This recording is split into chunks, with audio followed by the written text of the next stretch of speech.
श्रोताओं नमस्कार, बहुत बहुत स्वागत है आप सभी का कार्यक्रम स्वास्थ्य चर्चा में। मैं हूं अशोक पांडे। श्रोताओं, आज इस प्रोग्राम में हम जिस विषय पर बात करने वाले हैं वो है मोतियाबिंद। मोतियाबिंद एक बहुत ही कॉमन समस्या है जो आमतौर पर लगभग कहें तो हर घर में इसका कोई ना कोई एक शिकार व्यक्ति आसानी से मिल जाता है। मोतियाबिंद क्या है, हम इसके बारे में कैसे जान सकते हैं, कैसे इसे पहचान सकते हैं, इसका इलाज क्या है, इन सब बिंदुओं पर विस्तार से चर्चा करने के लिए और हमारे श्रोताओं को जानकारी देने के लिए आज स्टूडियो में बहुत ही खास मेहमान हैं डॉक्टर अरुण कुमार गुप्ता जी। आप वरिष्ठ नेत्र सर्जन हैं वाराणसी में। डॉक्टर साहब नमस्कार, स्वागत है नमस्कार पांडे जी, सभी को स्वागत है हमारे नमस्कार। स्टूडियो में इस कार्यक्रम में। डॉक्टर साहब, सबसे पहले तो मोतियाबिंद की हम चर्चा कर रहे हैं आज के प्रोग्राम में, तो श्रोताओं को ये बताना बहुत जरूरी है कि मोतियाबिंद है क्या, हम इसकी पहचान कैसे कर सकते हैं। बेसिकली अगर हम लोग देखें हमारे आँख में, जैसे ये हमारी आँख है, तो हमारी आँख के 4 पार्ट होते हैं जो मेजरली देखने का काम करते हैं।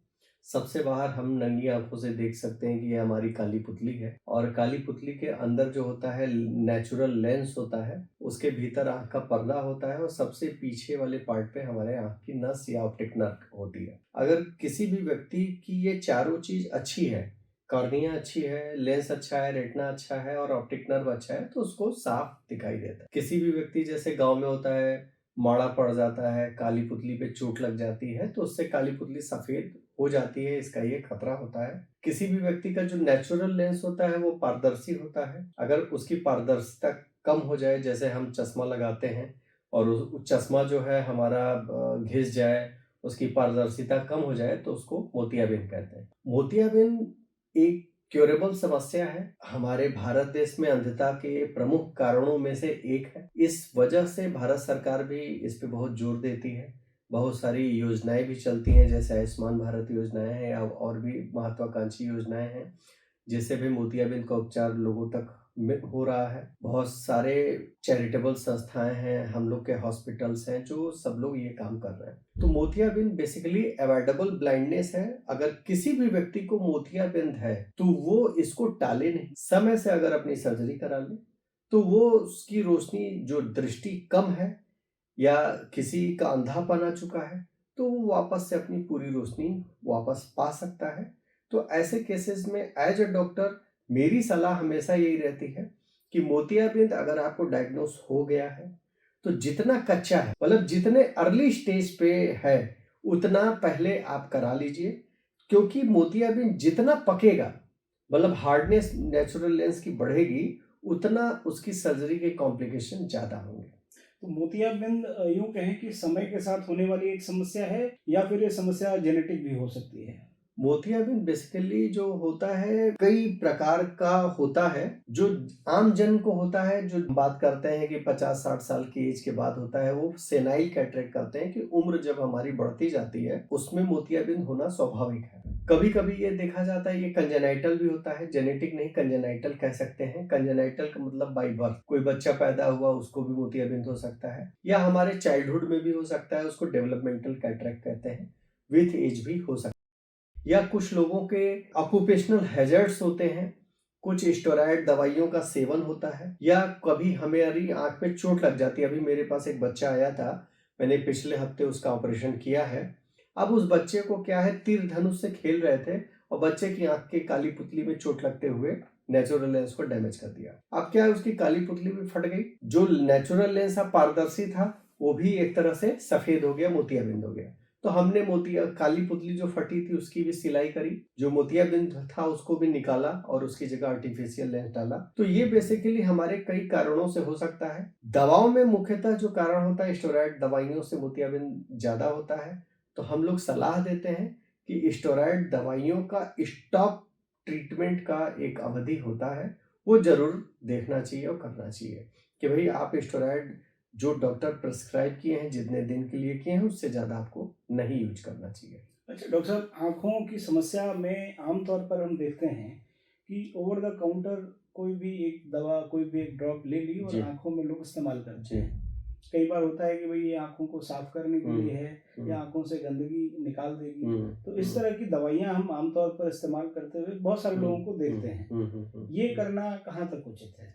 जनरली हम लोग मेडिकल स्टोर पे जो जाते हैं, भारत की जनता, जो मैं फील करता हूँ वो बेसिकली कि भाई डॉक्टर के पास जाएंगे तो डॉक्टर फीस लेगा, फाइनेंशियल साउंड नहीं है, तो अब वो जाते हैं मेडिकल स्टोर पे, 10 रुपए की दवाई मिल गई, जैसे पायरीमोन है, सिप्लॉक्स डी है, अब वो लेके वो डालना शुरू कर दे। अब उन्हें नहीं पता, उन्हें तो लगता है कि भाई यही दवा डालने से बहुत लोग का अच्छा हो गया है तो हम भी डाल लेते हैं, मेरा भी अच्छा हो जाएगा। लेकिन भाई कोई भी चीज ये खाना नहीं है, रोटी खाओगे तो सभी का पेट भरेगा, ये दवा है। क्या कैटेगराइजेशन कि किसको ये दवा सूट करेगी वो डॉक्टर ही बता सकता है। मेडिकल स्टोर वाला दवा बेच रहा है, उसको नहीं पता होता, उसकी इस तरह की ट्रेनिंग नहीं है, उसकी इस तरह की पढ़ाई नहीं है कि वो बता सके कि किस दवा को कहाँ देना है और कहाँ नहीं देना है। भाई वो आजकल तो हर आदमी गूगल से पढ़ के जान जा रहा है कि पैरासीटामोल खाओगे तो बुखार उतर जाएगा, और आंख में ये हो रहा है डाल लो दवा, कोई लुब्रिकेटिंग डाल रहा है, कोई पायरीमोन डाल रहा है, कोई सिप्लॉक्स डाल रहा है, कोई कुछ भी डाल ले। लेकिन भाई हमारी जो आधी अधूरी नॉलेज है, मेडिकल स्टोर वाली नॉलेज है या गूगल वाली नॉलेज है, ये कहीं ना कहीं हमारे स्वास्थ्य को खतरा पहुंचा रही है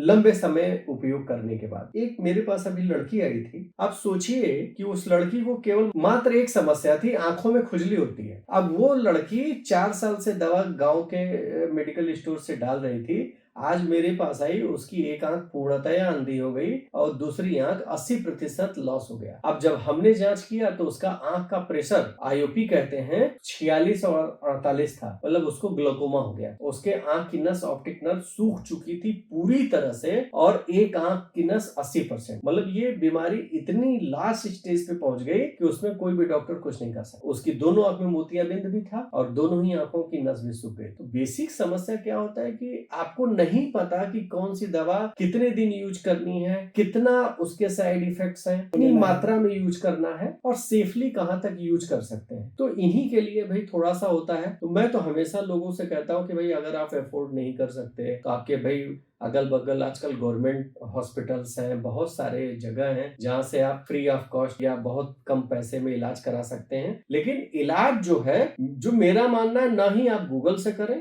और न ही आप किसी भी छोटे झोला छाप मेडिकल स्टोर या इस तरह के लोगों से करें, ताकि अगर कोई समस्या आपको ऐसी हो गई, अंधता हो गई, और जिसको भाई कोई भी डॉक्टर, मैं क्या, शंकर नेत्रालय हो या कहीं का भी भारत का, विश्व का कोई भी डॉक्टर, अगर एक बार आंख की नस सूख गई ग्लोकोमा की वजह से या किसी भी वजह से ऑप्टिक एट्रोफी हो गई, तो इसका इलाज इस संसार में तो नहीं। मोतियाबिंद के केस में जी, जैसे कि आपने बताया कारण क्या हो सकते हैं, आमतौर पर हम इसकी पहचान कैसे कर सकते हैं। उम्र कोई एक वो नहीं है कि किस उम्र में होता है, बच्चों से लेकर के बुजुर्गों तक किसी को भी हो सकता है, जन्म से भी कई बार होता है। तो आमतौर पर इसका जो इलाज है, जैसे आपने कहा कि अगर हम अर्ली डिटेक्ट कर लें, जांच के माध्यम से हमें ये पता चल सके कि आंखों में ऐसी समस्या है, तो क्या इसका इलाज, पहले तो हम वो जानना चाहेंगे कि इलाज की प्रक्रिया क्या है, और अंत में क्या ऑपरेशन ही एकमात्र विकल्प बचता है या उसके अलावा भी इसका कोई समाधान है? बेसिक चीज है, मैंने अभी बताया कि मोतियाबिंद क्या होता है, हमारे आंख में भगवान के द्वारा दिया हुआ एक नेचुरल लेंस है। अब नेचुरल लेंस पारदर्शी होता है, अब उसकी पारदर्शिता कम हो जाए किसी भी वजह से, जैसे कि भाई हमारा चश्मा हम लगा रहे हैं, अगर वो घिस गया, जो शीशा है वो पारदर्शी है, वो घिस गया, सफेद हो गया, तो अब घिस गया और सफेद हो गया, तो उसको हम किसी केमिकल से पोंछेंगे, कपड़े से पोंछेंगे, तो ऐसा ये नहीं हो सकता कि कपड़े से पोंछने या उससे उसका सारा चीज साफ हो जाएगा। वो घिस गया तो आपको वो रिप्लेस करना पड़ेगा, मतलब वो हटाना है चश्मा और नया शीशा लगाना है, बदल देना ही समाधान है। वैसे ही आंख के अंदर अगर नेचुरल लेंस जो पारदर्शी है, अगर वो सफेद हो गया है, उसकी ट्रांसपेरेंसी खत्म हो चुकी है, वो ट्रांसपेरेंट नहीं रहा, तो आपको कोई भी दवा उसकी ट्रांसपेरेंसी वापस नहीं ला सकती। एकमात्र विकल्प है कि उस लेंस को हटाया जाए, जो प्राकृतिक है, उसकी जगह आर्टिफिशियल कृत्रिम लेंस लगा दिया जाए, लेंस का प्रत्यारोपण कर दिया जाए और आप देखने लगेंगे। इसकी बहुत सारी विधियां हैं। पहले क्या होता है, लेंस हमारा बड़ा साइज होता है, जितनी बड़ी काली पुतली है इससे बड़ा ही होता है लेंस। तो अगर हम पहले ऑपरेशन जो करते थे, जो पहले मरीज डरते थे कि पुराने जमाने में आंखों पे ऐसे सुई लगाते थे और पूरा यहां से यहां तक चीरा लगाते थे, अब चीरा लगा के पूरा लेंस निकालते थे, तो लोग डरते थे कि भाई हमारा बहुत परहेज करना पड़ेगा, 20 दिन 25 दिन परहेज करना है, कौन करेगा, हमारे घर में कोई करने वाला नहीं है, तो लोग टालते रहते थे कि भैया चलो जब पक जाएगा, एकदम खत्म हो जाएगा तब कराते हैं। आज के युग में इतनी टेक्नोलॉजी एडवांस है कि आज हम फेको नहीं MICS सर्जरी कर रहे हैं। 2.2 mm मात्र एक छोटे से छेद से, इसमें कोई सुई लगाने की भी आवश्यकता नहीं है, बिना दर्द बिना चीरा के केवल एक ड्रॉप डालते हैं पैराकेन की और उसमें आंख के साइड से एक छोटा सा छेद बनाते हैं और उस छोटे से छेद से मोतियाबिंद को कई टुकड़ों में तोड़ के खा जाते हैं और नया लेंस, जैसे एग रोल है या कोई रोल है, रोटी का रोल है, बनाते हैं उसी तरह छोटे से छेद से ऐसे डाल दिया, अब डाल के अंदर लेंस खोल दिया। ये एक सिंपल सी सर्जरी है और इसमें व्यक्ति तुरंत ठीक हो जाता है, मतलब बहुत टाइम नहीं लगता। बशर्ते बस हम लोग ये ध्यान देते हैं कि व्यक्ति अगर डायबिटिक है तो उसका डायबिटीज कंट्रोल होना चाहिए, जिसका BP है उसका BP कंट्रोल होना चाहिए। अगर ये सब कंट्रोल है, बहुत अच्छी सर्जरी है, इसमें डरना बिल्कुल नहीं चाहिए। और मोतियाबिंद का एकमात्र इलाज सर्जरी है, लेंस प्रत्यारोपण है। तो इसमें किसी को ये भ्रम में नहीं रहना है कि भाई हमने उजाला डाल दिया तो हमने कोई अन्य दवाई डालनी, कोई भी प्रिपरेशन डाल लिया और हमारा मोतियाबिंद कट जाएगा, तो ऐसा देखिए होने वाला नहीं है। आप इन भ्रामक चीजों के न पड़े। मोतियाबिंद का एकमात्र सुरक्षित, सटीक, एक्यूरेट और एकदम सुरक्षित है इलाज। मैं एकदम आश्वस्त करता हूं कि कोई भी व्यक्ति अगर आज मोतियाबिंद का ऑपरेशन करा रहा है तो समझ लीजिए 99.9% नियर टू 100% रिजल्ट है कि वो पॉजिटिव ही आएगा। तो न डरे, जरूर करा लें। अगर मोतियाबिंद है तो मोतियाबिंद का ऑपरेशन निश्चित ही करा लें। एक बड़ा सवाल ये होता है डॉक्टर साहब कि ऑपरेशन के बाद में विजिबिलिटी पर क्या असर पड़ता है? आमतौर पर व्यक्ति के देखने की जो क्षमता होती है, सामान्य दृष्टि जितनी दूर तक पहुंचती है, ऑपरेशन के बाद में क्या व्यक्ति वापस उस दृष्टि को प्राप्त कर सकता है या कुछ कॉम्प्लिकेशंस होती हैं, कुछ उसमें कमी आती है? इस पे डिपेंड करता है कि भाई जैसे हमने आंख में लेंस चेंज किया तो लेंस की गुणवत्ता आपने क्या यूज करी, उसके ऊपर डिपेंड करता है। आपके लेंस की बहुत सारी गुणवत्ता के लेंस आते हैं कि आपके एस्फेरिक है, रात और दिन दोनों में अच्छा दिख रहा है, लो लाइट कंडीशन में अच्छा दिख रहा है कि नहीं, आप कार चला रहे हैं तो आपको अच्छा दिख रहा है नहीं, आप ड्राइव कर रहे हैं तो अच्छा दिख रहा है नहीं, आप बैडमिंटन खेल रहे हैं या एक्टिव व्यक्ति हैं, स्पोर्ट्समैन हैं, तो आप खेलते वक्त आपको अच्छा दिख रहा है कि नहीं, या आप पढ़ाई कर रहे हैं तो पढ़ाई करते वक्त दिख रहा नहीं। तो इस तरह से अब बहुत सारे जो कंपनियां हैं बहुत सारे लेंस ला चुकी हैं, जिसमें मुख्यतः मैं मोटा मोटी एग्जांपल दे रहा हूं कि जैसे मोनोफोकल लेंस आता है। अगर मोनोफोकल लेंस लगाते हैं तो दूर का स्पष्ट दिखता है। इसमें भी एस्फेरिक, नॉन एस्फेरिक होते हैं। एस्फेरिक मतलब हाई कंट्रास्ट लेंस होते हैं। फिर आता है यूवी फिल्टर है, दिन और रात दोनों में अच्छा दिखता है। फिर आता है मल्टीफोकल लेंस होता है जिसमें दूर नजदीक दोनों दिखता है। फिर उसके बाद आ गया है EDOF lens, extended depth of focus lens, कि जैसे हम एक्टिव व्यक्ति हैं और बिल्कुल यंग हैं और मुझे ड्राइव करना है या मुझे खेलना है, मुझे कंप्यूटर चलाना है, मुझे बहुत ज्यादा एक्टिव लाइफ है, तो ईडॉफ लेंस उनके लिए आते हैं। तो हमारे पास लेंसेज के इस तरह के बहुत सारे सेगमेंट्स होते हैं। प्लस हमारी आंख की रेटिना की अगर ओल्ड एज में किसी को कैटरेक्ट हुआ तो ओल्ड एज में लाइफ स्टाइल रिलेटेड हो सकता है, उसकी डायबिटीज हो गई हो या उसको BP बढ़ जाने से हाइपरटेंशन हो जाता है, वो सब भी हमारे आंख की रोशनी को कम करते हैं। तो हमेशा मतलब केवल ऐसा नहीं है कि मोतियाबिंद कराए और किसी की रोशनी कम आती है या नहीं आती है, अन्य कारणों के बारे में भी जानना आवश्यक है, जैसे रेटिना, ऑप्टिक नर्व और कॉर्निया, अपार्ट फ्रॉम कैटरेक्ट। और कैटरेक्ट अगर आपको कराना है तो आप अपने बजट और क्षमता के अनुसार अपने लेंसेज का चुनाव कर सकते हैं। निश्चित तौर पर डॉक्टर साहब कहते हैं आंखें हैं तो जहान है जी। आंखों की देखभाल करने के लिए जरूरी टिप्स क्या हैं, ताकि अगर हम समय रहते उन पर अमल करें, हमारे परिवार के सदस्य की उन बातों पर अमल करें, तो ये स्थिति पनपने ना पाए। और एक कहावत वैसे भी है, prevention is better than cure. तो प्रिवेंशन क्या क्या हो सकती है? 2 टिप मैं देता हूं। हमारे सबके घरों में सबसे पहला टिप, हर व्यक्ति आंख खुद धोता है, छपका मार मार के धोता है। हम लोग भी धोए थे जब नहीं जानते थे, लेकिन नहीं मारना चाहिए। क्यों नहीं मारना चाहिए छपका? हमारी आंख है, ये जो काली पुतली है, इस पे ये पलक सरक रही है। तो ये सरकती कैसे? एक सबसे बाहर मेबोबियन ग्लैंड है जो ऑयल सिक्रीट करती है। तो ये काली पुतली के बाहर एक ऑयल की लेयर है, इसी के ऊपर ये पलक ऐसे सरक रही है, ये बार बार ऊपर नीचे आती जाती है। अगर ये ऑयल ना रहे तो ये पलक जो सरक रही है काली पुतली पे रगड़ खा जाएगी, स्क्रैच आ जाएगा। तो ये जो सरक रही है, अगर आप पानी डाल के खूब धोते हैं तो ये ऑयल निकल जाता है पानी के साथ। अब ऑयल निकल जाएगा तो आपका ऑयल निकल गया तो सरकेगी कैसे? तो कभी भी जो नेचुरल ऑयल है उसको निकलना होगा, वो अपने आप निकलेगा। आप इसको जबरदस्ती पानी छपका मार मार के मत निकाल दीजिए। आपको धुलना है, आंख बंद करके अपनी वॉश कर लीजिए आंख खोल के जो लोग ऐसे ऐसे करते हैं नहीं। दूसरी टिप युवाओं और हम सभी के लिए है कि जो मोबाइल कंप्यूटर बहुत सारी चीज देख रहा है, तो रूल ऑफ 20-20-20 होता है, इसको फॉलो जरूर करें कि हर 20 मिनट के वर्क के बाद अगर हम मोबाइल कंप्यूटर देख रहे हैं तो 20 फीट की दूरी पे देखें और 20 बार अपने पलकों को झपकाएं। इससे हमारे आंखों का तनाव और हमारे आंखों का जो भी थकी थकी जो फील होती है वो रिलैक्स मिलेगा। तो ये 2 मेरे टिप हैं, इसको आप जरूर फॉलो करें। आंख को झपका मारना है तो खुली आंखों में नहीं मारना है, बंद आंखों में मारना है। खुली आंखों में क्यों नहीं मारना है मैं बता चुका हूं। और रूल ऑफ 20-20-20 को न भूलें कि हर 20 मिनट के बाद 20 फीट की दूरी पे देखें और इंटेंशनली अपनी पलक को झपकाएं, ब्लिंक करें। आंखों से संबंधित बीमारियों के जो मरीज हैं, इनकी अगर हम प्रतिशतता की बात करें तो हमारे देश में लगातार इनकी संख्या बढ़ती जा रही है। आमतौर पर हम देखते हैं छोटे छोटे बच्चों में भी हैवी लेंसेज और ज्यादा पावर के चश्मे वो प्रयोग कर रहे हैं। मोबाइल फोन में गेम्स खेलना या कार्टून देखना, टेलीविजन देखना, ये एक सबसे बड़ा कारक है इसके पीछे।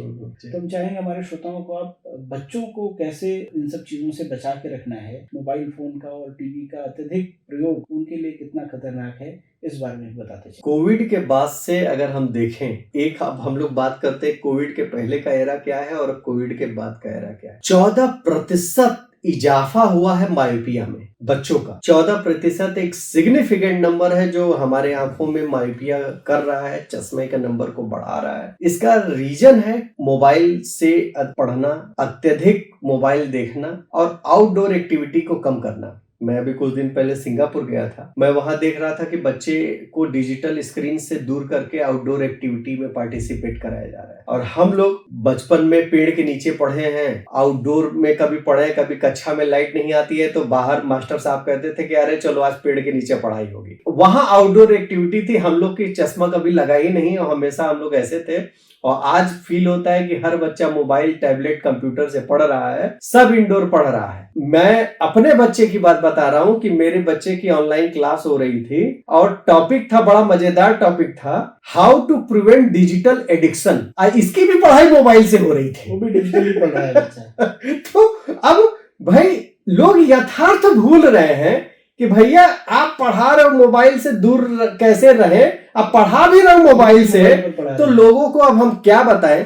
हम तो मायोपिया तो वास्तव में बढ़ना ही है और आप लोग से भाई एकदम है कि आप लोग डिजिटली जितना कम कर सकते हैं अपने बच्चों का कर दीजिए। बच्चों को प्रोत्साहित करिए, आउटडोर एक्टिविटी में भी पार्टिसिपेट करें, केवल इंडोर न रहे, ताकि बच्चों की जो विजन है, जो निगाह है, वो दूर की भी चीजें देखें, दूर की भी काम को करें, केवल नजदीक वाला काम न करें, तो हमारे आंखें स्वस्थ रहेंगी। ये बहुत जरूरी है हम सभी के लिए। निश्चित तौर पर डॉक्टर साहब, आपने जिन बातों का जिक्र किया, अगर हम उनको अपने जीवन में, अपनी दैनिक दिनचर्या में अमल लाएं तो बहुत सारी चीजें हैं जिनसे हम आंखों का ऐसे ही बचाव कर सकते हैं। जैसे आपने बताया कि आंखें धोने का तरीका क्या है, ये 90% ही पता है कि सही तरीका क्या है आंखें धोने का। वो आंखें खोल करके और बड़ी तेज गति, तो ये सारी बातें बहुत महत्वपूर्ण है। आप आए, आपने समय दिया, हमारे श्रोताओं को मोतियाबिंद के बारे में जानकारी दी, इससे बचाव का क्या तरीका है और इसका इलाज क्या है, कैसे इसकी सर्जरी अब हमारी एडवांस टेक्नोलॉजी ने बड़ी आसान कर दी है, बड़ा कम समय लगता है। श्रोताओं से चलते चलते कुछ अपील करना चाहेंगे? अपने आंखों का ख्याल रखें, बच्चों को डिजिटल स्क्रीन पे